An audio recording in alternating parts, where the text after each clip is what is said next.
Kembali di Kompas Siang, Saudara. Wakil Presiden Republik Indonesia ke-10 dan ke-12 Yusuf Kala menjadi saksi bagi terdakwa kasus dugaan korupsi pengadaan gas alam cair, yakni mantan Direktur Utama PT Pertamina Karen Agustiawan yang digelar di Pengadilan Tipikor, Jakarta. Yusuf Kala hadir di Pengadilan Tipikor menjadi saksi meringankan bagi terdakwa Karen dengan membantah dakwaan dari jaksa yang menyebut Karen terlibat dalam proyek pengadaan LNG yang merugikan negara. Yusuf Kala dihadirkan kaitannya dengan perintah jabatan yang mana saat itu JK masih menjabat sebagai wakil presiden. KPK sebelumnya menyatakan menghadirkan saksi meringankan merupakan bagian dari proses hukum. Kubu terdakwa bisa memberikan pembuktian terbalik atas tuntutan jaksa dalam kasus pengadaan LNG di PT Pertamina.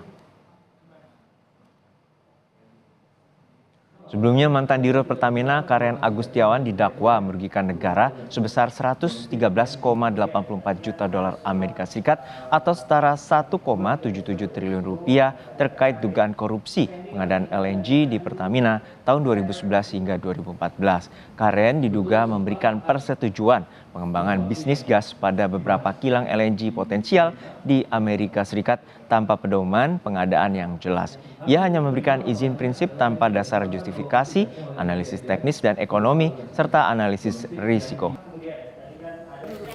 Mas Bang, kena teman sendiri. Sudah ada rekan kami Tifal Solesa yang saat ini berada di Pengadilan Tipikor yang memantau sidang dugaan korupsi pembelian gas alam cair atau LNG yang mendakwa mantan Dirut Pertamina Karen Agustiawan.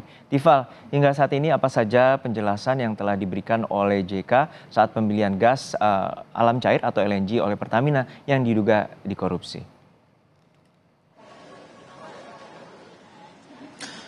Soal proses pembelian itu JK di muka sidang dalam proses persidangan lanjutan kasus dugaan korupsi pembelian gas alam cair atau LNG yang didakwakan terhadap mantan Direktur Utama Pertamina Persero Karen Agustiawan ini mengaku tidak mengetahui soal proses itu. Secara detailnya pembeliannya seperti apa, prosedurnya bagaimana.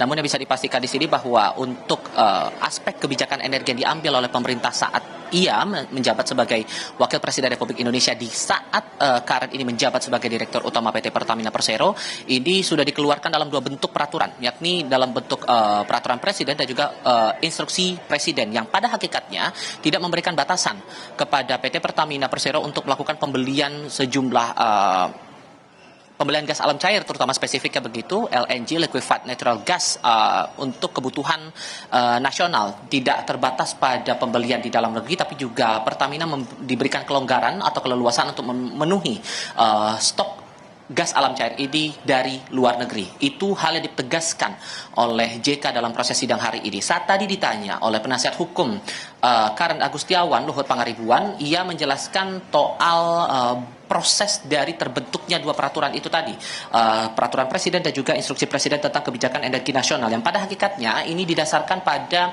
kondisi krisis energi yang dialami Indonesia waktu itu di tahun 2005, sehingga kemudian diberikanlah atau dikeluarkanlah peraturan Presiden saat itu dan juga instruksi Presiden agar seluruh lembaga-lembaga terkait ini bisa melakukan pembelian untuk menambah stok energi di dalam negeri. Itu spesifiknya yang diterangkan oleh JK saat ditanya oleh Luhut Pangaribuan tadi di bagian awal proses persidangan. Hal lainnya juga yang menarik dicermati di sini adalah faktor-faktor apa atau indikator apa yang dijadikan dasar untuk penetapan harga beli dari energi ataupun juga spesifik dari LNG ini sendiri, termasuk salah satu faktor yang dijelaskan oleh JK tadi adalah aspek geopolitik. Ia mencontohkan untuk kondisi sekarang saat geopolitik Rusia dan Ukraina ini masih memanas, ini berhubungan langsung juga dengan harga gas alam cair yang naik 2 kali lipatnya. Lebih lengkap ini saya coba ajak Anda untuk menyimak keterangan dari Yusuf Kala yang bersaksi dalam sidang hari ini.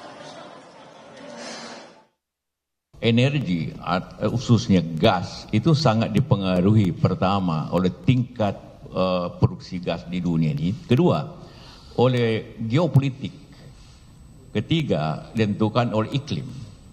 Nah, pada saat ini geopolitiknya adalah Rusia menutup suplai gasnya ke Eropa karena perang Ukraina dengan Rusia, sehingga harga LNG naik luar biasa, bisa mencapai $16 dari sebelumnya hanya 7 menjadi 16. Artinya supply berkurang akibat Rusia menahan dia punya LNG. Kalau harga kontrak sekarang yang katakanlah 12 atau 14 dewasa ini, harga spotnya bisa 30. Boleh saja Anda peroleh, tapi harganya 2 kali lipat. Nah, itu pasti merugikan. Kalau misalnya dia beli dari spot misalnya ya, jadi dulu kilangnya sudah jadi, proyek-proyeknya sudah jadi, nanti bila dibeli di spot, di pasar spot gitu. Artinya kalau itu yang dilakukan malah kerugiannya akan lebih besar. Betul nggak begitu? Oh ya, karena harga spot itu hanya dibeli kalau keadaan darurat. Kalau keadaan normal, tidak ada orang mau beli. Karena itulah maka semua kontrak LNG di dunia ini jangka panjang. Semua. Sama dengan yang beli LNG kita di Papua itu Cina. Itu kontraknya 30-40 tahun juga. Yang membeli gas kita di Luwu, di Sulawesi Tengah, Jepang, itu juga kontraknya kurang lebih 30 tahun. Saya pernah meminta agar itu di dalam negeri, tidak bisa karena sudah kontrak jangka panjang, kita bisa didenda 2 kali lipat. Ketua Majelis Hakim Waryono kepada JK juga menanyakan atau menegaskan lagi apakah ada pembatasan pembelian dari gas alam cair ini yang dipatok oleh pemerintah kepada PT Pertamina Persero sehubungan dengan upaya menambah kebutuhan energi nasional itu. JK tadi sempat menegaskan bahwa tidak ada pembatasan itu. Dan ini kembali lagi pada peraturan yang dikeluarkan oleh pemerintah, yakni di Peraturan Presiden nomor 5 tahun 2006 dan Instruksi Presiden nomor 14 tahun 2011. Kita coba ingat lagi dalam dakwaan yang dilayangkan oleh jaksa dari Komisi Pemberantasan Korupsi disebutkan di sini bahwa Karen Agustiawan ini didakwa melakukan tindakan melawan hukum dengan membuat kontrak perjanjian dengan perusahaan asal Amerika Serikat Corpus Christi Liquefaction dalam upaya membeli LNG saat ia menjabat sebagai Direktur Utama Pertamina Persero. Ia didakwakan memperkaya diri sendiri sebesar 1 miliar lebih dan memperkaya korporasi CCL LLC sebesar 113 juta dolar Amerika Serikat.